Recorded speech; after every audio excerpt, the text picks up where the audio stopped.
رحمن رحمن ساعدني يا رحمن اشرح صدري قرآن. اعوذ باللہ من الشیطان الرجیم بسم اللہ الرحمن الرحیم یا ایہا الذین آمنوا لا تأکلوا اموالکم بینکم بالباطل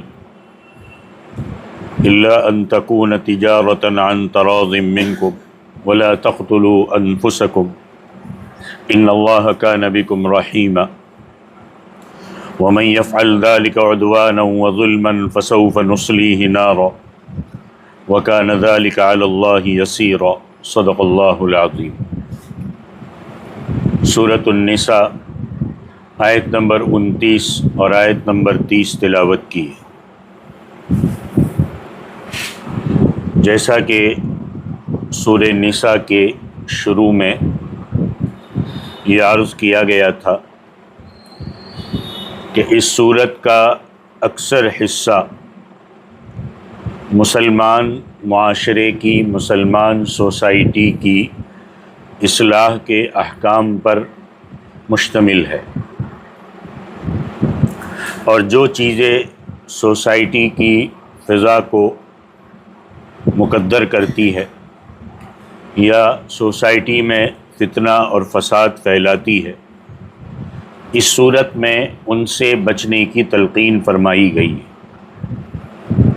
چنانچہ اسی سلسلے میں پچھلی آیات میں خاندانی نظام سے متعلق کئی اہم اور ضروری ہدایات عطا فرمائی گئی تھی۔ انسانی سوسائٹی میں فساد پھیلانے والی ایک اور بڑی چیز مال اور جائیداد بھی ہے، اور یہ ہر ایک جانتا ہے کہ مال اور جائیداد پہ کیا فساد پھیلتا ہے۔ کئی مرتبہ سوسائٹی میں مال کی لالچ کی وجہ سے ناجائز طریقوں سے مال حاصل کرنے کی فکر پیدا ہوتی ہے اور اس سے فساد پھیلتا ہے۔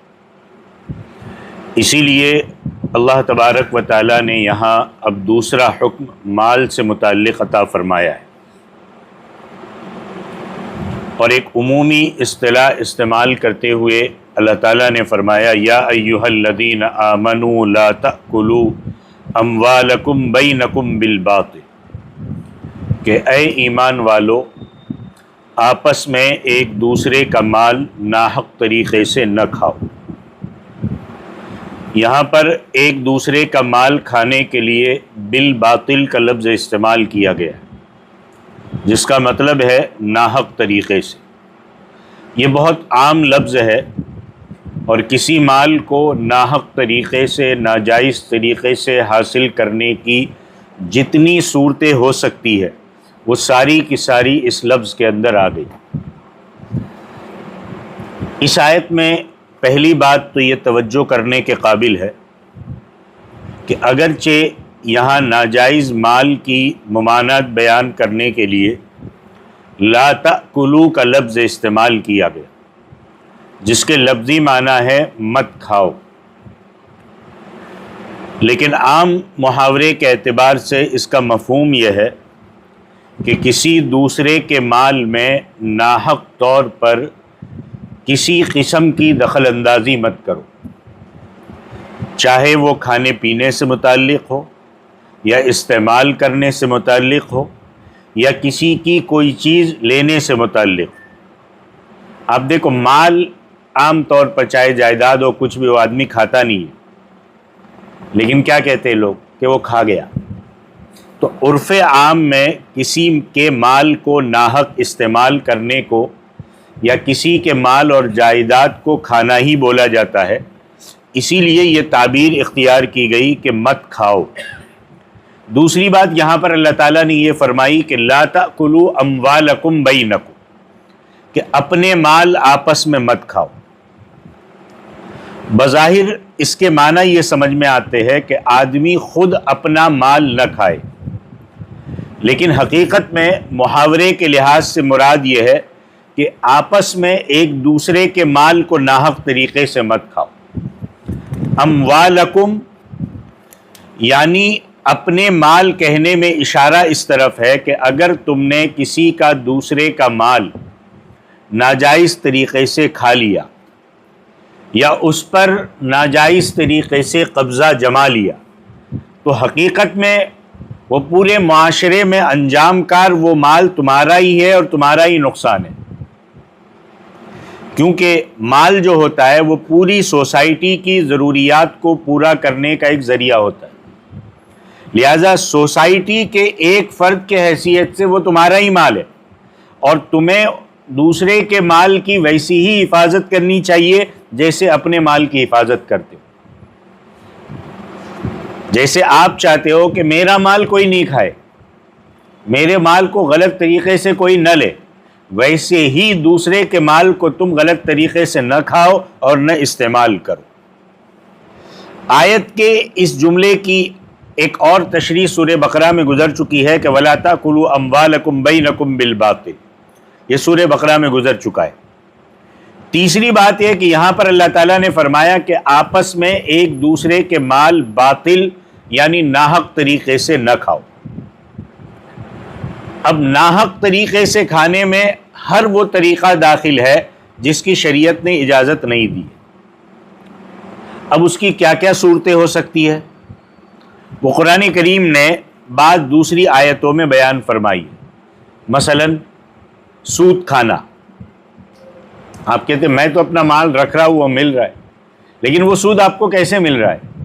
کسی غریب کا پیسہ لے کے آپ کو دیا جا رہا ہے، یا کسی دوسرے بندے کا جس کو بینک نے پیسہ دیا کہ لو یہ لون لو اور انٹرسٹ بڑھا کر کے مجھے لوٹانا، تو اب وہ بینک ان سے لے رہی ہے، اس میں سے کچھ پرسنٹ آپ کو دے رہی ہے، تو وہ آپ دوسروں کا مال کھا رہے ہو۔ سود کھانا جس کے متعلق مستقل احکام آپ سنتے رہتے ہو اور اس کے بارے میں آپ کو تفصیلات پتہ ہے اور آگے بھی چل کر کے آئیں گے، اور کچھ احکام خود رسول کریم صلی اللہ علیہ وسلم نے بیان فرمائے کہ فلاں فلاں طریقوں سے مال حاصل کرنا حرام ہے یا ناجائز ہے۔ اب ناحق طریقے سے مال کھانے میں ایک چوری بھی داخل ہے، ایک چوری بندہ چھپ کے کرتا ہے، ایک چوری بندہ دن دہاڑے اپنا ہنر اور اپنی سکل استعمال کر کے کرتا ہے، یہ بھی داخل ہے۔ غصب بھی داخل ہے، کسی کا مال زبردستی چھین لینا بھی داخل ہے، جائیداد چھین لی، مال چھین لی، زمین کا ٹکڑا چھین لیا، ناجائز آپ نے معاہدات کروا دیے، ناجائز دستاویزات تیار کروا دیے، کئی آپ نے سود کا معاہدہ کروا دیا، جوئے کا معاہدہ کروا دیا، یا ایسا معاہدہ کروا دیا جس میں ایک کی جانب سے دوسرے کے اوپر کوئی ظلم ہو رہا ہے، وہ سب اس میں داخل ہے۔ اسی کو اللہ نے فرمایا کہ ناجائز طریقوں سے مال آپس میں ایک دوسرے کے مت کھاؤ، اور قرآن میں ایک جگہ پر تو یہاں تک ارشاد ہے کہ وَتُدْلُوا إِلَى الْحُكَّامِ لَا تَأْكُلُوا أَمْوَالَكُمْ بَيْنَكُمْ بِالْبَاطِلِ وَتُدْلُوا إِلَى کہ آپس میں مال باطل طریقے سے نہ کھاؤ کہ تم اس کو حکام تک لے جاؤ، عہدیداروں کے پاس لے جاؤ اور جا کے ان کو مال کھلا کے، پیسہ کھلا کے زمین یا دکان یا کاروبار یا بزنس اپنے نام پہ کر لو، یہ بھی اس میں داخل ہے۔ ناجائز طریقوں کے بجائے، یہ تو شریعت نے منع کر دیا کہ ناجائز طریقے پر ایک دوسرے کا مال مت کھاؤ، اب ناجائز طریقوں کے بجائے جائز طور پر دوسرے کا مال حاصل کرنے کا صحیح طریقہ کیا ہے، اس کو اللہ تعالیٰ نے آگے بیان فرمایا۔ کیا فرمایا؟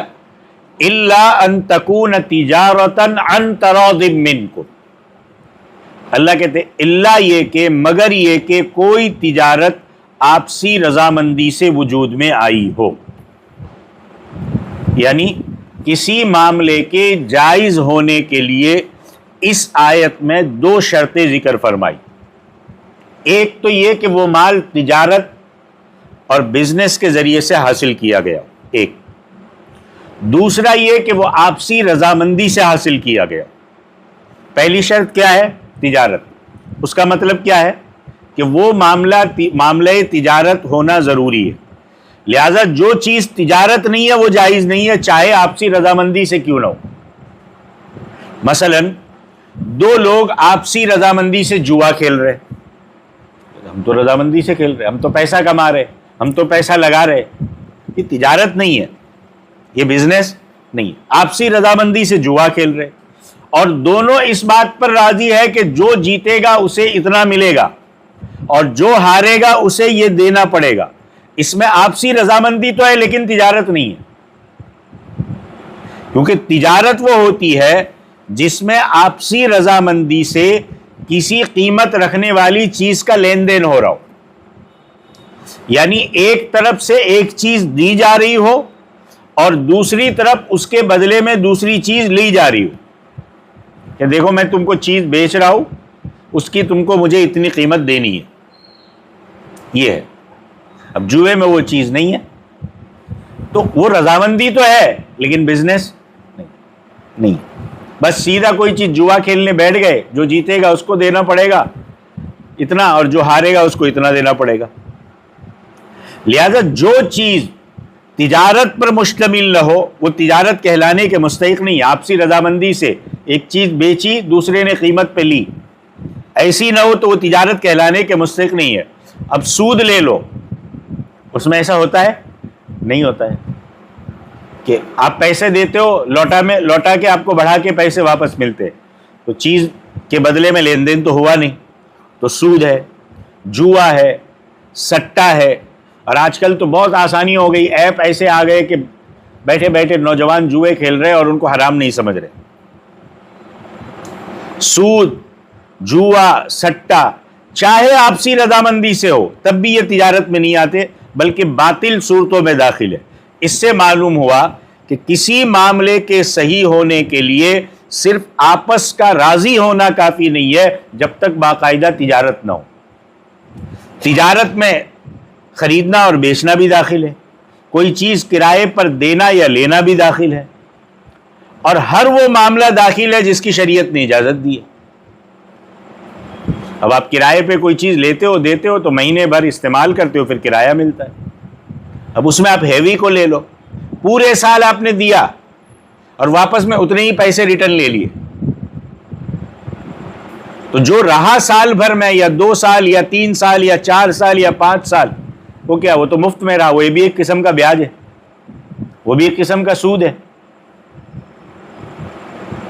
بھائی 5 سال رہتے، ایک مہینے کا کرایہ 5,000 10,000 ہوتا تو 5 سال کا آپ نکال لو کتنا ہوا. اور 5 سال کے بعد آپ نے دی رقم 10 لاکھ روپیہ 15 لاکھ روپیہ، وہ پوری آپ کو واپس مل رہی ہے. تو یہ 5 سال آپ رہے وہ کس بنیاد پر رہے؟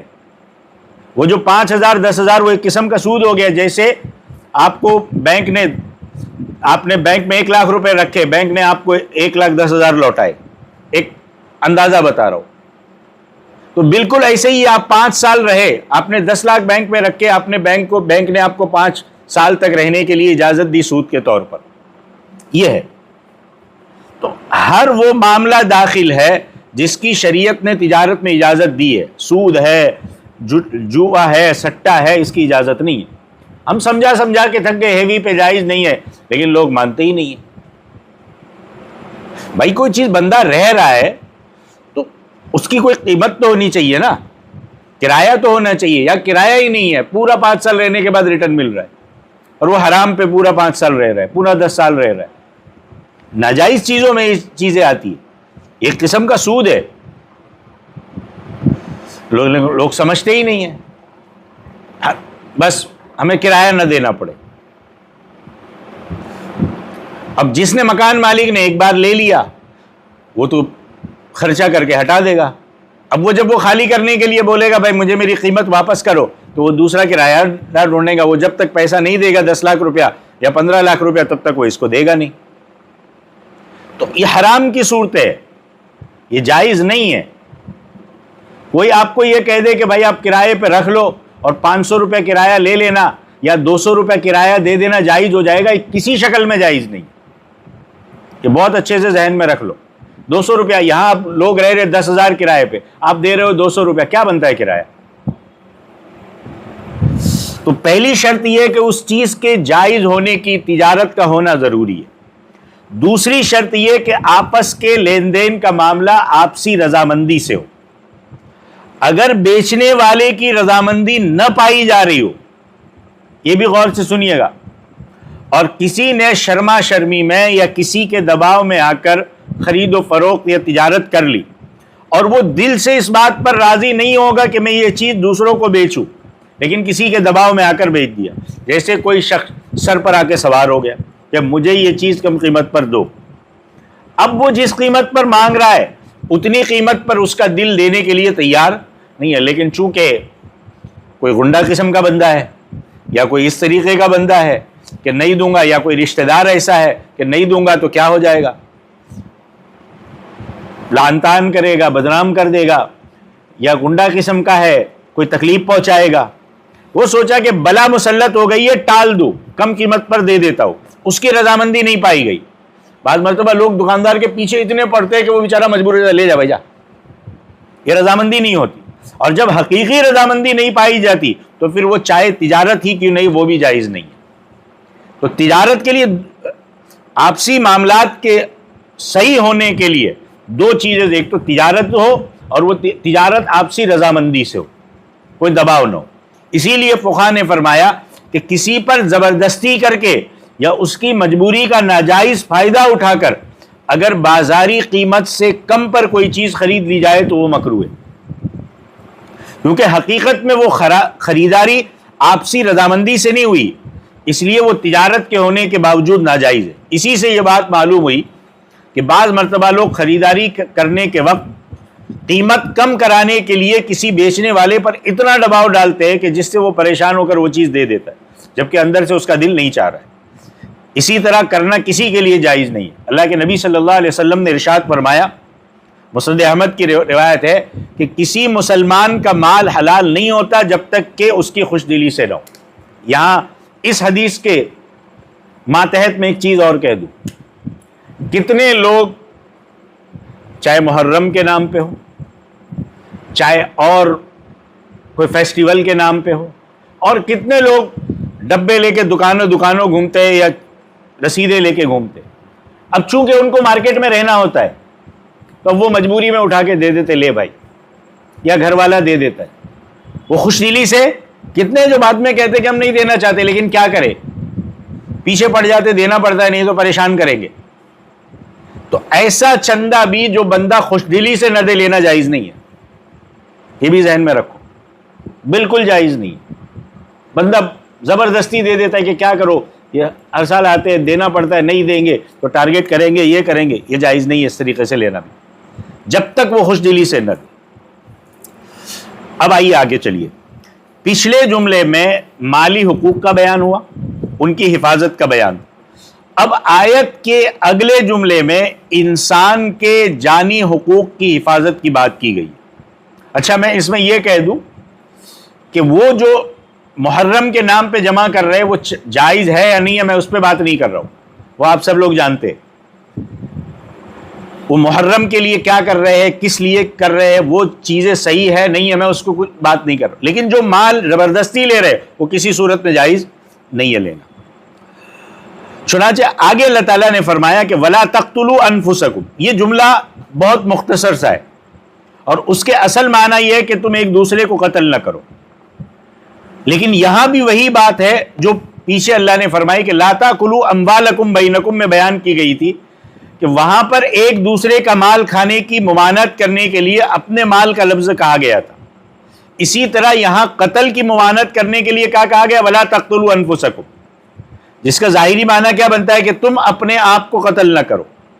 لیکن یہاں پر بظاہر خودکشی کی ممانعت مراد نہیں ہے، سوسائڈ کی ممانعت مراد نہیں ہے. خودکشی کی ممانعت کے لیے سوسائڈ کو ناجائز قرار دینے کے لیے دوسری آیات موجود ہے، بلکہ اس طرح کی تعبیر اختیار کر کے یہاں یہ بتلانا ہے کہ کسی دوسرے کو قتل کرنا ایسا ہی ہے جیسے اپنے آپ کو قتل کرنا، کیونکہ وہ بھی انسان ہے، تم بھی انسان ہو. ایک طرف تو تمہیں یہ چاہیے تھا کہ اپنے آپ کو دوسری کی جگہ پر کھڑا کر کے دیکھو کہ اگر کوئی دوسرا تمہیں قتل کرے گا تو کیا تم اسے پسند کرو گے؟ اگر نہیں تو خود کسی دوسرے کو قتل کرنے کا کیسے دل میں آتا ہے تمہارے؟ دوسری بات یہ ہے کہ اگر تم کسی دوسرے کو قتل کرو گے تو اس کا انجام یہ ہوگا کہ پہلے تو شرعی طور پر سزا کے طور پر تمہیں قتل کیا جائے گا. اس لحاظ سے کسی دوسرے کو قتل کر کے حقیقت میں تم خود اپنے قتل کا سبب بنتے ہو. اور پھر ایسا نہ بھی ہو، کہیں اسلامی حکومت نہ بھی ہو، اگر تم کسی کو قتل کرو گے تو وہ تم کو قتل کر دے گا. یہی تو ہوتا ہے. اور اس طریقے سے قتل در قتل کا سلسلہ چلے گا تو لوگوں کے ذہنوں سے آہستہ آہستہ جرم کی جو سنگینی ہوتا ہے، آج ایسا ہی ہو گیا ہے کہ کسی کا مرڈر کر دینا، کسی کی جان لینا، یہ کوئی بڑا مسئلہ نہیں رہ گیا، چھوٹی چھوٹی بات پہ مرڈر ہو رہا ہے. اور جب سوسائٹی میں قتل و غارت گیری کی فضا عام ہو جاتی ہے تو وہ حقیقت میں پورے معاشرے کے لیے موت سے کم نہیں ہوتا. کب کس کے ساتھ کیا ہوگا نہیں پتا. تو اس ایک جملے کے اس جملے کے ایک معنی تو یہ ہے کہ کسی کو قتل نہ کرو، لیکن اس کے ایک دوسرے معنی یہ بھی ہو سکتے ہیں کہ یہاں پر قتل سے مراد حقیقت میں جسمانی قتل نہیں ہے، روحانی قتل ہے. اور آیت کے شروع میں ایک دوسرے کا مال کھانے کی جو ممانعت کی گئی تھی، یہ جملہ اسی کو پورا کر رہا ہے. یعنی ایک دوسرے کا مال ناحق کھانے سے سوسائٹی میں جو تباہی اور بربادی پھیلتی ہے اسے قتل سے تعبیر کیا گیا. آپ دیکھو کہ جب جائیدادیں ایک دوسرے کے نام پہ ہوتی ہیں تو کیا جنگ کا میدان کھڑا ہوتا ہے. ایک دوسرے کی جان کے پیاسے ہوتے ہیں، سب ایک دوسرے کو قتل کرنے کے لیے تیار ہوتے، اور بات کہاں سے کہاں تک پہنچتی ہے. اور ایک مال ناجائز کھانے پر آج تو 5 سے 10 ہزار روپے کے لیے کسی کی جان لے لی جاتی ہے. تو اسی کو یہ تعبیر کر کے فرمایا کہ تم ایک دوسرے کا مال ناحق طریقے سے مت کھاؤ. اگر اس طریقے سے کوشش کرو گے تو پھر قتل کا بازار گرم ہو. اور کہا صرف ایسی تجارت کے ذریعے مال حاصل کرو جو آپسی رضامندی سے ہو. اس کے خلاف کوئی اور طریقہ اختیار کرو گے تو پوری سوسائٹی کی تباہی پوری سوسائٹی، نتیجہ یہ ہوگا کہ پوری سوسائٹی میں تباہی پھیلے گی. اور جب اس طریقے کے کام ہوں گے کہ ایک دوسرے کے مال ناجائز طریقے سے کھاؤ گے تو وہ حقیقت میں پھر خود اپنے آپ کو قتل کرنے جیسا ہے.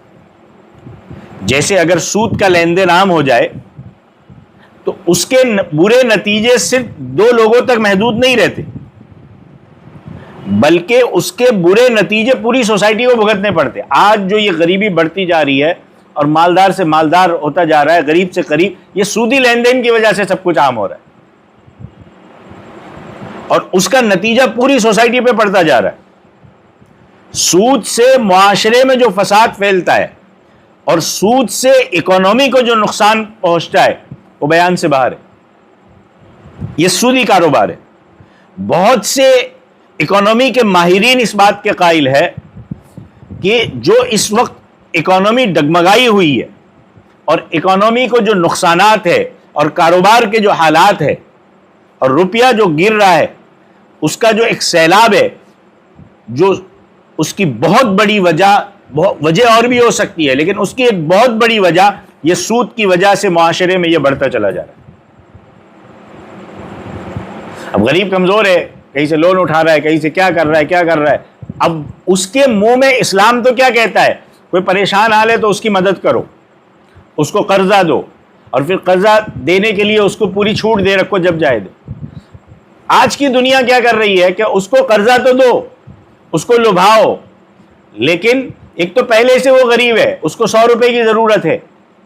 آپ کہتے 100 روپیہ تو لے لیکن لوٹانا 125 روپے، تو اس کو آپ اور مجبور کر رہے ہو اور اس کے منہ سے آپ لقمہ چھین رہے ہو. یہ سودی نظام کرتے جائے. لہذا عین ممکن ہے کہ یہاں اللہ تبارک و تعالیٰ نے لا تقتلوا انفسکم فرما کر ان تمام برے نتیجوں کی طرف انسان کو متوجہ فرمایا، اور پھر آخر میں اللہ نے فرمایا ان اللہ کان بکم رحیما، اللہ تبارک و تعالیٰ تم پر بہت رحم فرمانے والا ہے. یعنی اللہ نے تم کو جو حکم دیے، یہ الفاظ پر غور کریے گا.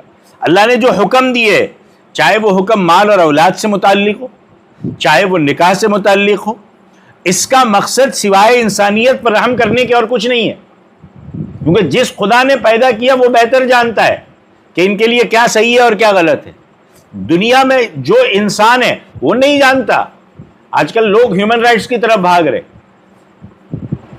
کچھ سالوں پہلے کسی امیروں کے لیے ہیومن رائٹس کا پیمانہ کچھ اور ہوتا ہے، غریبوں کے لیے کچھ اور ہوتا ہے، اور وہ خود انسانوں کے بنائے ہوئے ہوتے.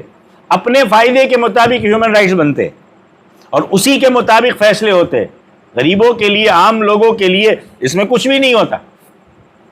تو اسی کو اللہ تعالیٰ نے فرمایا ایک غریب کتنا بھی پریشان ہو، اس کی غریب کی بچیوں کا ریپ ہو جائے، ان کا قتل ہو جائے، ان کے گھر گرا دیا جائے، ہیومن رائٹس حرکت میں نہیں آتا، لیکن جائے ایک امیر کے ساتھ وہ فوراً حرکت میں آتا ہے۔ لیکن جو خدا نے قانون نازل فرمایا وہ سب کے لیے برابر ہے، چاہے امیر ہو، چاہے غریب ہو، چاہے کوئی ہو، اور وہ ایسے ہے کہ اللہ کہتے ہیں میں نے یہ اس لیے کی ہے کہ میں تم پر رحم کے سوا میں بہتر جانتا ہوں تمہارے لیے کیا صحیح ہے کیا غلط ہے۔ تو اللہ رحم فرمانے والے کہ اس کا مقصد جو احکام نازل فرمائے اگر تم پر ہم پر عمل کرو گے تو سوائے رحم کے اور کچھ نہیں ہے۔ اللہ چاہتے ہیں کہ تم پر رحم کر کے تمہیں صحیح راستے پر رکھے تاکہ تمہاری دنیا اور آخرت سنور جائے، اور اگر اللہ کہتے میں نے جو احکام نازل کیے اس سے ہٹوں گے تو پوری سوسائٹی میں تباہی اور بربادی کے علاوہ کچھ بھی نہیں ہوگا، اور جو اس وقت ہمیں نظر آ رہا ہے۔ تو یہ قرآن کریم کے سورہ نساء کی 2 آیتیں تھی، آیت نمبر 29 اور 30۔ اللہ تعالی عمل کی توفیق عطا فرمائے، آمین۔ وآخر دعوانا ان الحمد للہ رب العالمین۔ أيا من يدعي الفهم إلى كم يا أخ الوهم تعبي الذنب والذم وتخطي الخطأ الجم